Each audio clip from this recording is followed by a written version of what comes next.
Welcome to the deep dive. Today we're plunging into the world of mass timber, specifically cross-laminated timber, CLT. That's right. Heard a lot about it. Think of this as your quick guide to understanding the stuff designers are really looking at now. Exactly. And we've gone through the materials you shared, focusing on those key structural questions that, always seem to come up with CLT. Right. So our mission, if you like, for this deep dive is to really unpack it. What is it made of? How does it perform structurally? Even, how can it look? Okay, let's do it. Let's unpack. So first things first, what exactly is cross-laminated timber? Well, at its heart, CLT is a flat panel. It's made of at least 3 layers of timber laminations, often more. Okay, layers of wood. Yeah, laminations or plies. But the really interesting part is how they're arranged. Each layer is oriented basically at a right angle to the layers above and below it. So they cross over. Exactly. Imagine stacking wooden boards, but you turn every other layer 90 degrees before you glue them all together. They use these really strong structural adhesives. So that cross-lamination, that's the key then. That's fundamental to its strength and, importantly, its stability. Stops it warping and twisting so much. Okay, makes sense. It's more than just gluing planks side by side. Is there like a standard for how this is made? A rule book? Oh, absolutely. Yeah, that's crucial for engineers and architects. In the U.S. and Canada, the main one is the ANSI PRG 320 standards. Oh, CIAPA. Yeah, American National Standards Institute and APA, the Engineered Wood Association. And this standard, PRG 320, it's pretty comprehensive. It covers, everything from how big the panels can be, the tolerances in manufacturing. Tolerances meaning how much variation is allowed. Exactly. And crucially, the structural performance requirements. How strong it needs to be, how stiff. Also stuff about qualifying manufacturers, marking the panels, quality assurance. It gives people confidence to actually use it. Right, it standardizes things. So you mentioned panel size. How big are we talking here? They can vary quite a bit. Thickness usually runs from about 3 inches up to maybe 20 inches. 20 inches thick? Wow. Yeah, pretty substantial. And lengthwise, you could be looking at anything from, say, 16 feet up to 80 feet. Widths are typically between 4 and 12 feet. So you end up with these huge, but still relatively lightweight panels. Lightweight for their size and strength, exactly. That's one of the big benefits people talk about. I can see that. So having these big, manageable panels, what does that open up? Why all the buzz around CLT right now? Well, there are quite a few reasons for the excitement. Like we said, that cross-lamination makes them dimensionally really stable, less shrinking and swelling compared to, plain timber. And the manufacturing process allows for incredibly precise cutting using CNC machines. Computer-controlled cutting. Right, which means things fit together perfectly on site, speeding up construction quite a bit. And maybe most importantly, the International Building Code, the IBC, it now actually recognizes CLT as a structural component. Ah, okay. That's huge then. That makes it official, so to speak. It really is a big deal. It opens the door for using it in, much larger and taller buildings than before. Makes sense. And beyond that, CLT panels can carry loads in 2 directions. Gives designers more flexibility. 2 directions. How does that work? We'll get into that. And also the look of it. You can leave the wood exposed, and it can be, quite beautiful, adds warmth. Plus, faster construction on site because it's prefabricated. Yeah, faster build time is always a win. Okay, you mentioned carrying loads in 2 directions. Tell me more about that. How does that relate to its strength? Right, so CLT has what we call a major strength direction bending and a minor strength direction bending. Major and minor. Yeah. Think of the major direction as being parallel to the grain of the wood on the outermost layers. That's usually where it's strongest, where it's designed to take the main load, like across a floor span. Okay. The minor direction is then perpendicular to that across the width of those outer boards. It's still strong, but usually not as strong as the major direction. So it matters which way you orient the panel. Absolutely. Because of this layered, crosswise structure, CLT behaves as an orthotropic material. Orthotropic, fancy word, but it just means its properties, its strength, its stiffness. They're different depending on the direction you're looking at. Think about regular wood again. Much easier to split along the grain than across it, right? Definitely. CLT has that same kind of directional behavior, just engineered. Engineers have to account for these different strengths in their calculations. If you saw close-up photos, you'd see the grain direction in the layers clearly. Okay, that makes sense. Direction matters. So what actually going into making these panels? What kind of wood are we talking about? It can be a range of things, actually. For the solid wood layers, you often see visually graded lumber. Things like Douglas fir larch, southern yellow pine, spruce pine fir, hem fir, common structural woods. Visually graded, meaning someone looks at it and grades it. Yeah, based on knots, grain, defects, things like that. But they also use machine-graded lumber. Machine-graded? Yeah, where a machine actually tests the stiffness or density to figure out its structural properties.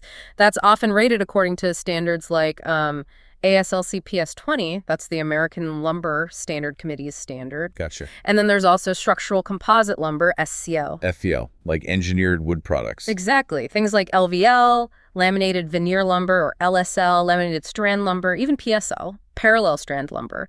These are recognized under a different standard, ASTM D5456. Okay, so quite a variety of inputs possible. You mentioned CLT grade earlier. What does that tell us? Is it like lumber grades? It's related, yeah. The CLT grade basically defines the structural recipe for the panel.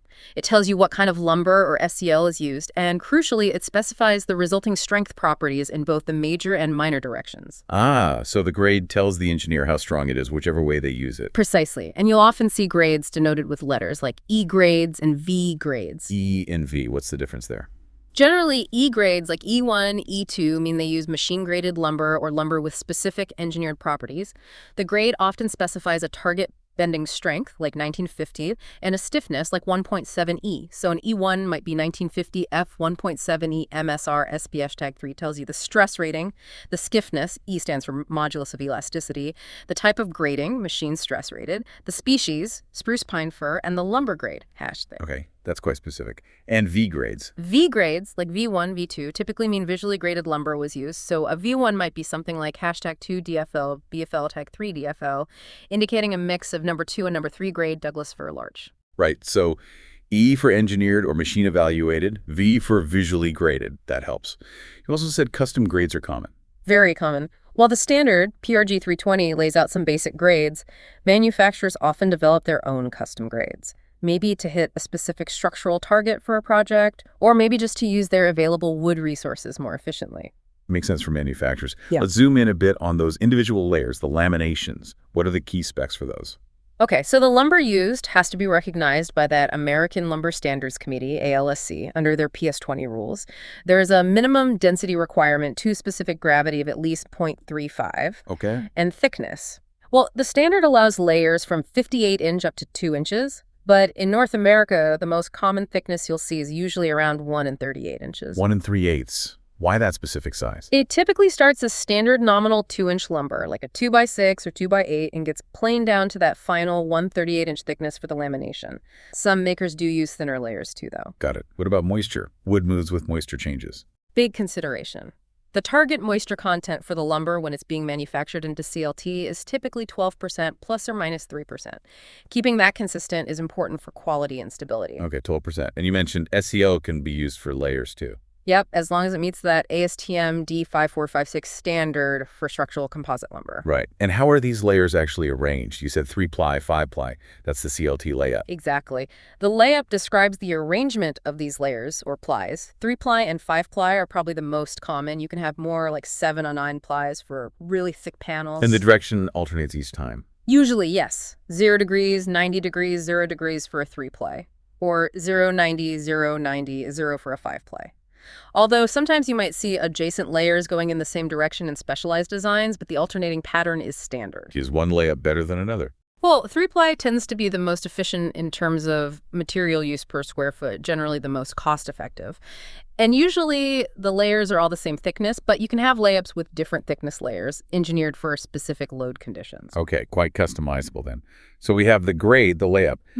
How does an engineer find out the actual structural numbers for a specific panel from a specific manufacturer? That's where third-party product qualification comes in, and specifically CLT product reports. Product reports, like a spec sheet. Exactly like a spec sheet, but one that's usually certified by an independent agency. These reports are critical. They detail the exact CLT grade, whether it's a standard one or a custom one, the specific layup configuration. And the resulting properties. And the resulting panel properties, yeah. They focus on what are called flat-wise properties, how the panel behaves when loaded on its flat face, like a floor or a roof deck. Makes sense. And Crucially, these reports clearly distinguish between the properties in the major strength direction. Parallel to the outer layer's grain. Right, often shown with a subscript 0. And the minor strength direction. Perpendicular, subscript 90. You got it. So for both directions, the report will list key design values. Things like bending strength, you might see it written as FBS, FF. Bending stiffness, or how much it deflects, that's EIAFF. And shear strength, like GAFFMBs. Okay, lots of symbols, but basically, the report gives the numbers for strength and stiffness in both main directions. That's the core idea. The engineer needs those different values for the major and minor axes to do their design properly and safely. It's absolutely fundamental. This is great for understanding the bones, the structure. But what about the aesthetics, how it looks? I've heard people wonder if V grades, the visually graded ones, automatically look nicer than E grades. Is that right? Yeah, that's a really common misconception, actually. Oh. The V just tells you visually graded lumber was used to meet the structural requirements. It doesn't inherently mean the final panel surface will look better than an E-grade panel made with machine-graded lumber. So the structural grade isn't the main driver for appearance? Not directly, no. The final look is influenced by, well, a whole bunch of factors. First, the wood species itself. Douglas fir looks different from southern pine, which looks different from spruce. Sure, different grain, different color. Right. The structural grade of the lumber used will have some impact. Higher grades might tend to have fewer or smaller knots, for example, but it's not the defining factor for aesthetics. Okay, what else matters then? A big one is the manufacturer's own process. How do they manage the natural variations in the wood they receive? Do they sort pieces for appearance before layup? Also, how it's handled during construction, especially moisture management, preventing stains or damage. Construction handling makes sense too. And then, of course, any stains or finishes applied afterwards will dramatically change the look. You really have to remember, lumber is a natural product. There's always going to be variation in color, grain, knots, character. Good point. It's not like plastic. So is there a way to specify the look you want? Are there appearance grades? Yes, thankfully. The PRG 320 standard does provide examples of CLT appearance classifications. These aren't mandatory structural grades, but they help set expectations for the visual quality. Like what? Well, you might see an industrial appearance classification. That's for spots where the look really isn't the main concern. Maybe you'll be covered up anyway.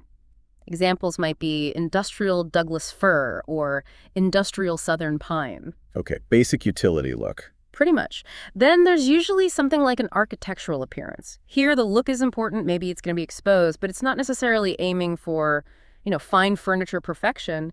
It acknowledges the natural wood character. So architectural is nicer, but still looks like real wood. Exactly. But the best advice is always talk to the manufacturers, see what specific appearance options and grades they offer. They often have their own proprietary appearance grades, too. Right. Talk to the supplier. Good advice.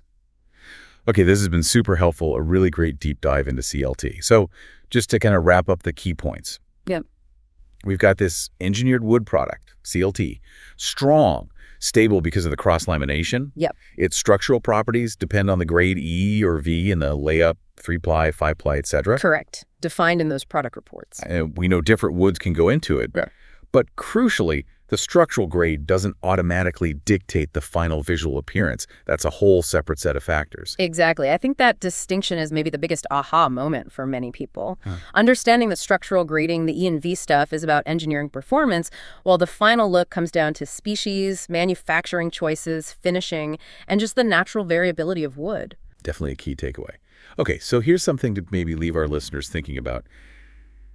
Given how versatile CLT seems to be, strong, potentially beautiful, allows for fast construction, and this mix of engineering and aesthetics, what kind of new architectural possibilities might open up as we get better at using and understanding this material? Interesting question. Yeah, think about how that blend of strength, span capability, and the option for exposed natural wood might influence, the buildings we design and live in down the road. Something to ponder. Definitely something to ponder.